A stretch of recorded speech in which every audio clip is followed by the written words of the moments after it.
Bonjour tout le monde, c'est encore Yvan des Vélos, votre technicien élite dans l'industrie de la bicyclette qui vous invite dans mon atelier chez La Porte à Bicyclette dans une réparation d'un vélo électrique que je suis en train de faire, que j'ai déjà comme partiellement terminé déjà. Mais je trouvais ça intéressant de vous montrer ce que j'ai observé sur cette bicyclette-là. Donc le client il arrive puis il a procédé à la réparation lui-même d'une crevaison arrière puis il est pas capable de replacer la roue de son bicycle sur son bicycle. Donc il me laissait ça entre les mains pour que j'y réinstalle sa roue puis il avait défait une coupe d'affaires en même temps parce qu'il y a eu de la misère un peu. Fait que voilà, sans plus tarder, je vais vous montrer qu'est-ce que j'ai observé. Je sais qu'il y en vend en spécial là, au moment où je filme ce vidéo. C'est de la qualité un peu moyenne, je vous dirais. Fat bike, la fixation de l'aile est pas trop solide là. Il n'y a pas d'ajustement sur la fourche à suspension. C'est pas une grosse affaire, mais c'est toujours le fun de pouvoir ajuster la tension par rapport au poids de la personne. Le client qui a de l'air content avec son bicycle, là, fait qu'il n'est pas payé trop cher. Ici, moi, ce genre de... Ici, la batterie, ben, t'as pas le choix sur ce modèle de vélo-là d'enlever ton siège pour enlever la batterie. Puis le système de retien de la batterie, ça, je l'aime moins, lui, parce que tu vois, la petite vis ici, là, une petite vis qui tient un morceau de même, puis la batterie, je le sais, on peut pas en mettre un autre parce que la batterie, elle glisse dans cette extrusion-là ici. Fait que ça là, juste un petit bout de même qui tient, juste un petit bout d'aluminium pas gros comme ça, ça va finir par lâcher, je pense. Et puis c'est pas super rigide. Puis le fond aussi, regardez, les vis sont déjà rentrées dans le plastique. Ici, sont juste à l'installation. Ils ont rentré puis ils ont commencé à évaser le plastique du soutien de la batterie. Fait que ça ici, juste en brassant le bicycle avec l'utilisation normale, ça va, d'après moi, ça va devenir lousse. Puis ça va être un problème sérieux du bicycle, ça, éventuellement. Ça, c'est pas fait pour durer.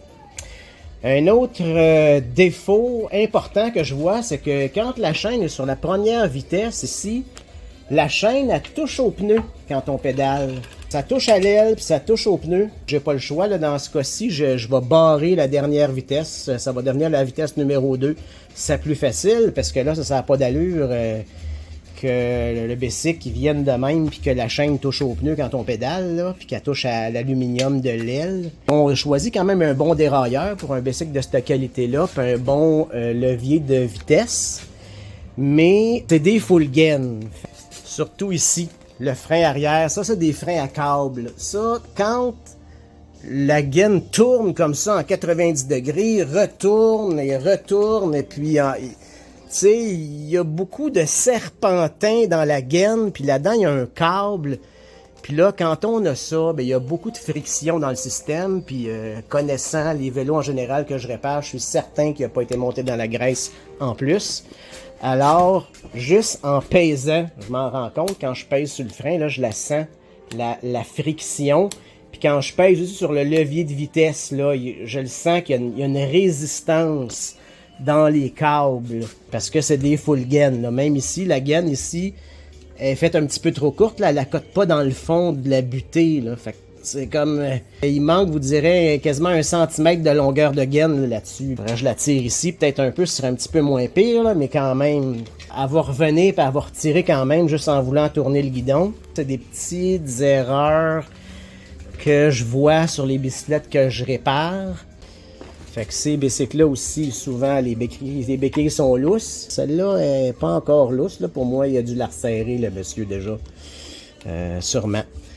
Fait que voilà, c'est un peu ça que j'observe sur cette bicyclette-là. Je trouve que la jante du vélo est trop large par rapport à quelle façon qu'ils ont construit ça. Il aurait fallu une jante un petit peu moins large, puis peut-être un pneu un petit peu moins large aussi pour que justement que la chaîne éclaire le pneu, là.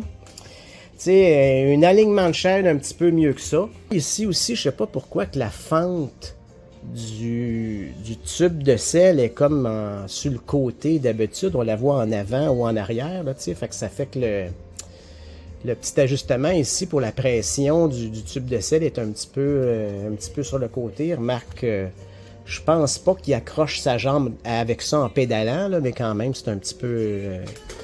c'est pas habituel que je vois ça. D'habitude, c'est plus symétrique. Comme des détails de finition comme ça peut-être qu'on va voir qui sont moins beaux dans les vélos qui sont un peu moins chers. Fait que voilà, c'est un peu ça à quoi vous pouvez vous attendre en achetant une bicyclette électrique en bas de 2000 $. Là. Une affaire importante qui a trait à la sécurité, le frein, le rotor du disque touche à l'aluminium de l'étrier de frein. Fait que ça, il y a déjà de l'usure à côté là, dans l'aluminium. Je l'ai vu avant que je réinstalle la roue du client. Fait que ça, il va falloir que je repositionne son étrier de frein comme il faut. Là, parce qu'il y a déjà un petit peu d'usure prématurée qui a commencé à se développer à cause de ça. Un autre petit problème avec le frein, finalement, j'ai vu qu'il y a un washer ici que j'ai changé de côté parce que ça me permet de pouvoir éloigner un peu la roue pour pouvoir que l'étrier de frein ne touche pas au rotor, que je puisse l'ajuster. Quand le client est arrivé, ça avait l'air, il m'avait dit que c'était de même, mais là, finalement, c'est mieux comme ça avec les washers. Habituellement, les moyeux, ils sont supposés d'être de la bonne longueur pour la largeur intérieure des cadres, là. Il me semble que des washers, là, c'est un peu broche à foin. En tout cas, c'est comme ça que ça fonctionne, puis c'est comme ça que le bicycle est construit. Je peux pas rien faire pour ça. Par contre, avec le frein ici, j'ai remarqué un autre petit problème. Je sais pas si vous remarquez ici la manière que le frein arrive, là, avec les patins de frein par rapport au rotor. Les patins de frein n'accotent pas totalement sur le rotor. Il y a une petite partie du patin qui est comme sur le dessus, qui touche pas au rotor. Puis c'est sûr, quand le rotor tourne, il devient plus... Tu sais, il est comme en forme étoilée, le rotor. Quand on arrive dans la partie ici, le patin de frein dépasse juste un petit peu. Mais quand le rotor tourne puis on freine dans cette partie-ci, le patin de frein touche seulement à moitié du rotor. La partie supérieure du patin de frein est dans le vide. Fait que ça, c'est sûr que, écoutez, il y a une perte de mordant de frein à cause de ça, parce que là, le frein est pas positionné précisément à la position optimale pour pouvoir agripper le rotor du frein de la meilleure façon possible. C'est un problème là, de conception, ça là. Tu sais, le bicycle, dans le fond, est en dehors de la tolérance. Je vois ça sur des bicycles qu'on paye un peu moins cher. Ben, les tolérances sont plus larges, puis là, ben, c'est sûr qu'on peut pas avoir la même performance là, qu'un autre bicycle. Fait que c'est sûr que dans un bicycle fat bite comme ça, c'est quand même pesant, un bicycle électrique. À mon avis, ça devrait être encore plus précis qu'un vélo ordinaire. Puis ce que je vois, c'est que les tolérances sont élargies à la place pour pouvoir le vendre moins cher. Puis en tout cas, pour ce qui a trait au frein, moi je trouve que c'est un point de sécurité, puis ça devrait pas... en tout cas, ça rentre pas mes normes à moi. Donc voilà, en tout cas, là, je l'ai ajusté. Fait que là, je vais aviser le client de ce petit défaut-là. Je vais voir s'il est satisfait avec ces freins comme qui sont là, ou bien s'il va vouloir les faire modifier un peu, les faire travailler pour que ça accote le mieux possible. Fait que, en tout cas, c'est ça qui est ça. Je vous remercie beaucoup de m'avoir écouté. Et puis, si vous avez aimé cette vidéo, je vous invite à me faire un thumbs up sur la page et puis vous inscrire à ma chaîne. Donc, c'était Yvan des vélos. Après une autre réparation de vélo qui vous souhaite des bonnes randonnées.